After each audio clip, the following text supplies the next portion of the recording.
Le pouvoir a toujours voulu avoir en face des gens complètement comme Meka, dont le cœur est petit, dont les gens qui sont capables de s'infiltrer à la petite aiguille du diable et d'y prospérer avec de l'avoir, avec de l'aisance. Ils n'ont pas l'esprit de sacrifice.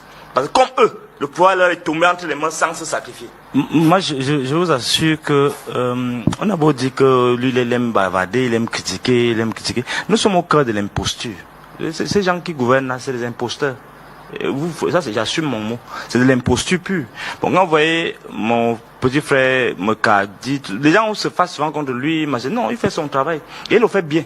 Parce qu'il rend compte de l'esprit maléfique, de l'esprit satanique qui nous gouverne.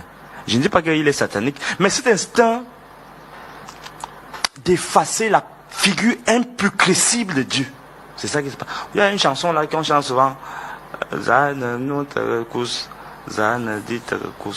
que c'est une belle chanson. Et c'est le langage. Nous sommes des boules, des bantous. Les bantous, oui. Oui.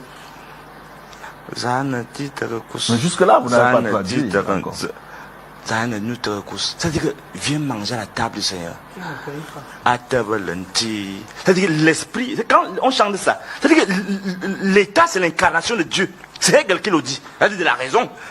C'est-à-dire que les gens n'ont pas compris que quand vous êtes assis comme président sur la table de la République, vous avez l'obligation divine de convier tous vos citoyens à la table. À table lentille.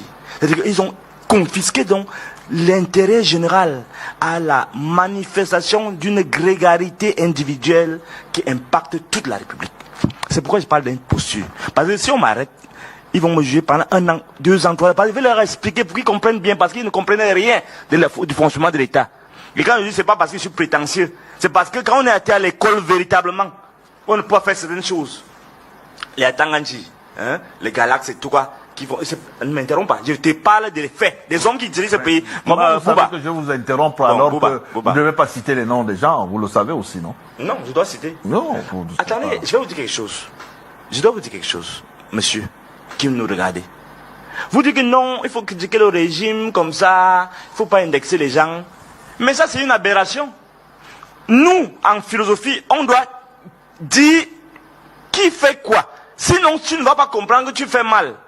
Donc, vous posez la question, est-ce que c'est une stratégie? Je vais vous répondre maintenant. Ce qui est mis en place, c'est qu'on est parti d'un contrôle à distance des pouvoirs publics sur le fonctionnement des médias. On s'est rapproché. Et je vais arriver à ce qu'est l'avocat Martinez Ogo, le cas de Martinez Ogo, avec la pression qu'il y a eu. Le pouvoir a toujours voulu avoir en face des gens complètement comme Meka, dont le cœur est petit, dont les gens qui sont capables de s'infiltrer à la petite aiguille du diable et d'y prospérer avec de l'avoir, avec de l'aisance. Ils n'ont pas l'esprit de sacrifice. Parce que comme eux, le pouvoir leur est tombé entre les mains sans se sacrifier.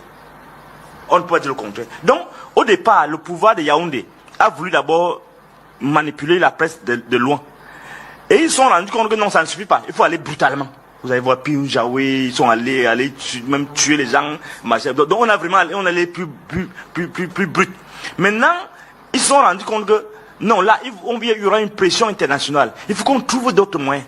Et ce qui se passe actuellement, et moi j'essaie d'y réfléchir lorsque le cas de Martinez est arrivé. Il y a généralement 3 grandes presses. La presse écrite, la presse audiovisuelle, la presse internet cybernétique. Le pouvoir de Yaoundé. Même les journalistes qui sont de bonne foi, ils ont compris que non, il faut qu'on les manipule eux-mêmes. Vous voyez, quand les gens comme mon grand frère, mon bienfaiteur, Aman Manapa du Cameroun, il est convaincu qu'Amouboubeling a voulu le tuer. Il faut bien me comprendre, vous qui m'écoutez là, parce que parfois quand vous parlez, vous n'entendez pas. Il est convaincu, et les Bobiokone, tous mes amis là, Bobiokone qui sont dans la presse, ils sont convaincus dans une posture où vraiment Amouboubeling est au cœur d'un fonctionnement de l'État qui a tué Martinez. C'est de la manipulation. J'assume ce que j'ai dit. C'est de la manipulation. Vous êtes là, vous vous placez ici, en face du 7, je suis tel.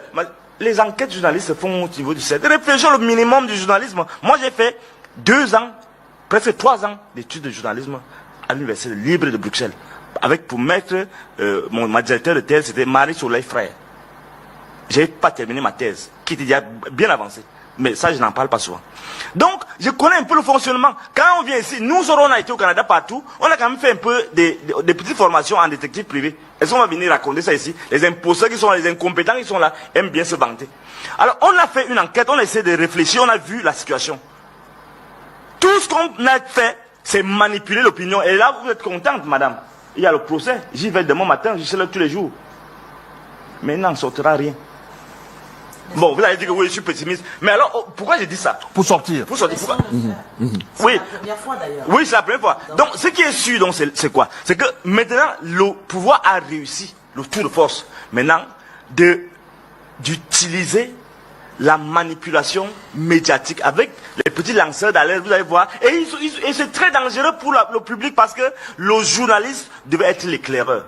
Lorsque vous voyez les gens comme Paul Tchouta, Zuimanto, Rémi Ngorombon, tous ces, ils sont instrumentalisés. Et vous allez voir les effets sur les élections présidentielles et toute la vie de l'ordre politique. Il faut qu'on décrit ça, qu'on dénonce ça. Parce que c'est le pouvoir qui finance ces gens-là. C'est le pouvoir qui mobilise les gens pour manipuler même les vrais journalistes qui se disent maintenant, ouais, nous sommes victimes, il faut fuir à Mugobelinga. Ça, c'est faux et il faut qu'ils arrêtent ça. Parce qu'un jour ou l'autre, la vérité se saura dans ce pays. Alors, vous pouvez tuer tout le monde, mais on saura qui est en train de faire ça. Tout le bavardage que vous faites là, vous voulez intimider les gens, vous venez tirer sur les gens chez eux, on va savoir. Ne vous en faites pas. Selon passant, l'histoire est dialectique. Ça veut dire que ça tourne comme ça. Alors, et vous n'êtes rien, vous êtes un millionième par rapport à l'histoire. Les gens qui devaient distiller le bonheur dans les populations, le bon sens, ils sont occupés, bon, je ne dis pas vous personnellement, hein, dans la gouvernance actuelle, ils sont occupés à voler, à grappiller, à piller, à sodomiser et à faire toutes les bêtises qui existent en justifiant qu'ils n'ont pas les moyens. Alors, ça, c'est la première chose que je voulais dire. Deuxième chose, j'ai fait mon enquête. Pardon, ne m'interromps pas. Parce que là, tu veux dire m'embrouiller. Non, ne me relance pas. Puisque tu m'as posé une question, je n'ai même pas encore parlé. Il fallait d'abord répondre. Parce qu'il faut embrouiller les gens. Paul Bénin n'a pas donné les moyens. Bon, ça va. Je ne vois pas l'intérêt d'un ministre de la République, à Tangadji notamment, de venir faire une arithmétique mortuaire devant les gens qui sont occupés à pleurer les leurs. Et je dis au président de la République, il faut dire à ce type de ne plus parler. Parce que c'est tellement grossier, ou bien il doit faire les coups du soir de la gouvernance, comment on parle aux gens. On a quand même fait les pays, on a marché. Quand un président laisse son ministre humilier les populations, si maintenant les gens se levaient là, comme il racontait ces jours, on le lynchait là. Il allait dire quoi? Qu'il est trop fort, il sort les yeux aux gens. Il faut que Tangadji se taise. Et là, je le dis avec l'autorité qui me donne le pouvoir de penser. La deuxième chose, il faut dire aux internautes, c'est les gens qui sont payés dans les médias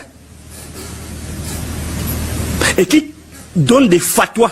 Lorsque tu n'es pas dans leur sens, lorsque tu ne vas pas dans leur sens, ils créent une fatwa qu'on doit te tuer, comme le cas qui est arrivé avec Martinez Ogo, où on essaie de dire ceci, mais tous les gens sont braqués pour orienter les gens vers une vérité qui n'est même pas vraie.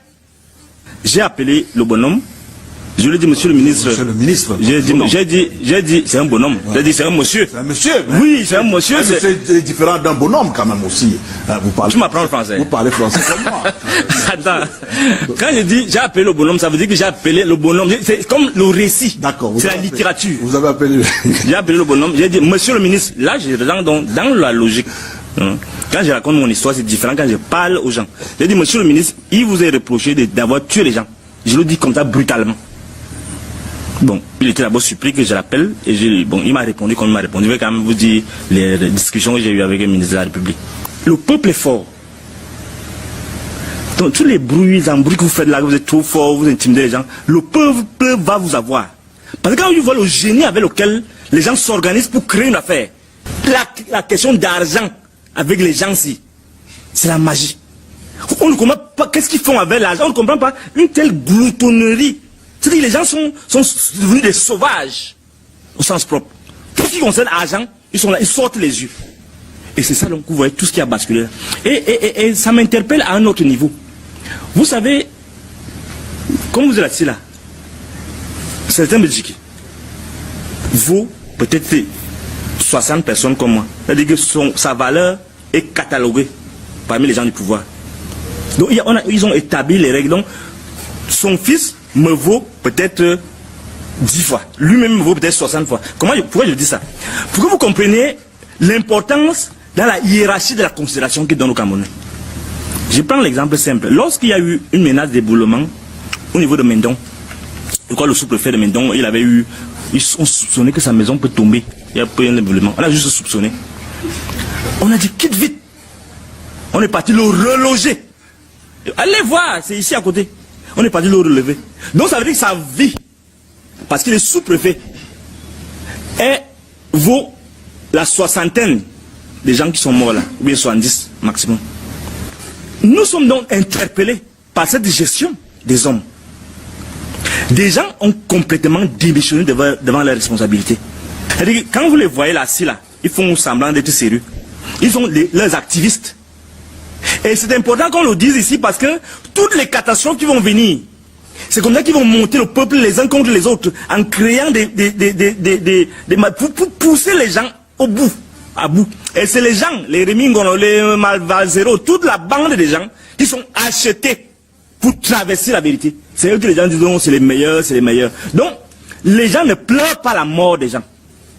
Mais ils sont occupés dans le commerce mortuaire pour faire tomber les camps dans le pouvoir.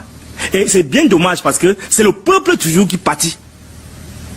Et il faut interpeller les gens qui sont aux manettes pour détruire les images des autres. On ne peut pas, nous qui commandons le pouvoir, nous qui combattons ce pouvoir, vraiment avec le sérieux que nous avons. Certes, on a des dispositions. Lorsque vous entendez quelque chose avec ces gens-là, il faut croire, d'abord. Mais ayez la lucidité de mener votre enquête, de douter. Parce que, si vous dites qu'on doit changer ce pays, et que nous, les soi-disant combattants, nous allons toujours utiliser la délation pour détruire les images des gens, on va perpétuer les crimes. Et en quoi serions-nous donc exemple?